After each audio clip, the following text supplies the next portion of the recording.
Recently, there's been a rise in requests to review two very specific tripods, the Ulanzi MT-44 and the Ulanzi MT-54. Now from afar, they look really similar, I'm not gonna lie. They are very useful mini tripods which I personally bought and grow to love, especially the MT-44. But they have distinct features that set them apart. We're going to do a comparison between both of them to be able to highlight their key differences and hopefully help you decide which one to get. Starting on a high note, let's talk about the key reasons why you choose any tripod, which is its height. The Ulanzi 44 starts from 32 cm or 12 inches and can go all the way up to 104 cm or about 40 inches. At the filming of this video, I'm using the old MT-44. Apparently there's a new upgraded version.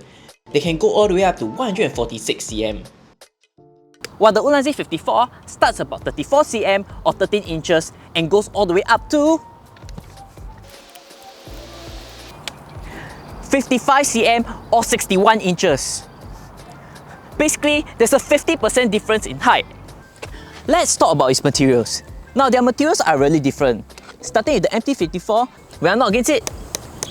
You can tell that it's made of very solid material and it's very easily weaponized. The MT-44, on the other hand, is made out of a high quality ABS plastic. As you can hear, it seems a little bit more hollow than the MT-44. Now, their materials is reflective of their weight. The MT-44 weighs about 397 grams or about 14 ounces, while the MT-54 weighs about 573 grams or 20 ounces. A 40% difference in weight. Moving on to mounting, the way they are mounted is really different. Starting with the MT-44, you can see that it does have a ball head, and it has this screw functions over here, which makes it very easy to attach any camera. So all I have to do is just to take a camera with a base like such as this, and just twist it here, and it's very easily mounted. The MT-54, on the other hand, is literally headless. Now let me open it and show you.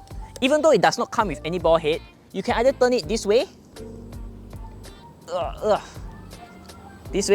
or this way. So you literally either have a vertical orientation or a portrait orientation. But one thing good about this is that it comes with a phone holder. It comes with this very neat phone holder, which in my opinion is quite solid. And one more thing about its mounting is that the base of the MT-54 has this little one push button, which all you need to do is just to press it and it opens up. So off the bat, this is how it looks when it has cameras mounted.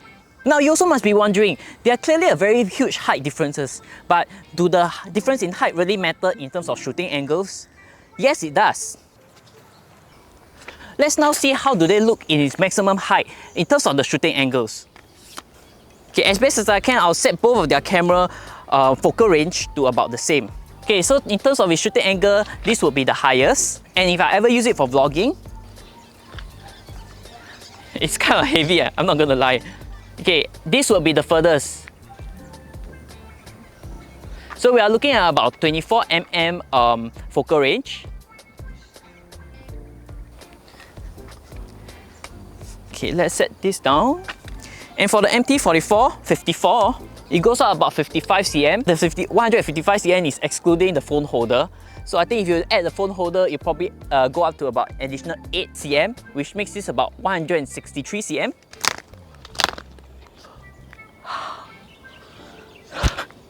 Okay, I have no choice but I have to use the selfie camera as I do not know the framing. Now as you can see, the tricky part is to be able to tighten its legs. It's a little bit harder to tighten for this one than for the MT-44. Okay, so this is the tallest over here. Okay, it's definitely taller than me, but let's assume we put it to my height. Okay, I would say it's rather decent. So when we compare it side by side, you can see a clear difference in terms of its elevation. One is able to capture my eye level, while the other just captures my upper body over here. Of course, the fact is that I'm not that tall, so this does work as an advantage for me. I actually forgot to do a selfie vlogging test in the main video, so I did it in the end instead. You can clearly see that it's gotten darker. The MT-54 basically had a really long reach. It's amazing how much of the environment you can get in, though it might be crazy heavy to hold it for a long time. Here's a side-by-side comparison, and the differences is definitely noticeable. Let's now talk about their very specific model features. So starting with the MT-44 is that there's this little locking mechanism over here. So how you set up the tripod is that you just open it up and you just pull, right? But it does have this locking mechanism over here, which you can just turn to make sure that the leg does not retract. At the top, there's also a phone mount, which you can just pull and pull up. And of course, there's this little cold shoe mount over here, which makes this really convenient as you really do not need an additional phone mount. Now for the MT-44, oh, I nearly forgot. There's also a textured grip over here, which makes it really nice to hold in terms of vlogging compared with the MT-54, which is really just a smooth surface. As for the MT-54, I already mentioned there's this very neat one push button over here, which sets it up pretty fast. But you got to be careful with this one as you need to really get the legs locked or it will slip down. Now as you can see, it's really getting dark. Let's have it at home studio to be able to boil down some key questions you need to ask yourself before finally deciding to get either one of these. The first question to ask is, how high do you need it to be? For shorter males such as myself, having 155cm is a little overkill, while the MT-44 is slightly lower than I wanted it to be. Somewhere around the 130cm spot is actually the sweet spot for me. The MT-44 on the other hand goes only up to 109cm, but I can definitely easily compensate with it by putting it on a higher platform. I really find that having it slightly lower than my eye level makes me look a little larger. For all those who are 165cm or taller, I think the MT-54 is a better choice. It will definitely give you a better angle in terms of shooting talking head videos. The next question is, does weight matter to you? What kind of bag do you carry? Sling bag or backpack? If you're carrying a backpack, the slightly heavier weight of the MT-54 will be of no issue to you. Although it's slightly heavier, it does fold down to the size of a stick. It does not have a ball head, so one less shape to worry about in terms of keeping things tight. On the other hand, if you want to keep things light such as me, and I always carry around this sling bag, so having to pack this into a sling bag makes things slightly easier. I could easily just turn it this and push it sideways and just fit in my bag. It also weighs 40% lighter than the MT-54, which makes things easier if you want to keep things light. Being light isn't always an advantage. If let's say I'm outdoors and it's in a windy environment, the MT-54 will be a much more steadier tripod as the base is definitely more sturdy. Before I move on to point number 3, being a content creator is not easy, and I always lack the resources to buy better gears to review. These tripods aren't that expensive and I bought it with my own money.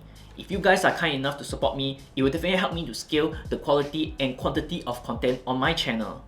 You can support me for as little as $3 a month or about 10 cents a day for either on YouTube memberships or Patreon. This will go a long way for me and I have you to thank. Next is, do you need a ball head?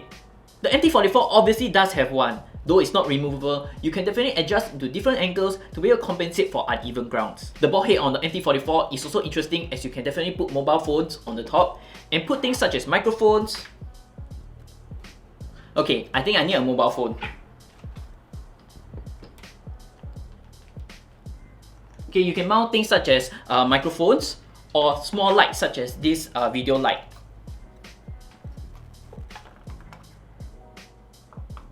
Which makes things a lot easier if you need additional accessories attached. The MT-54 on the other hand is a little complicated. Does it have a ball head?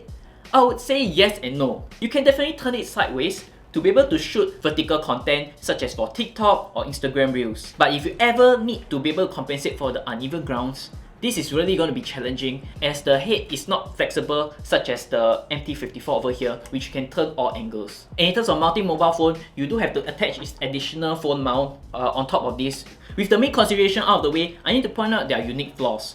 Flaws that are specific to their respective models. Starting with the MT-44, when I mount a heavier camera, such as my full frame A7 II, it does sing a little.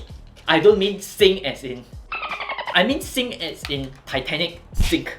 Okay, so when I mount it up at its tallest height, now it is sinking very slowly, but I can assure you it's actually doing that. In my footages, it's really obvious, especially if I speed up the clip.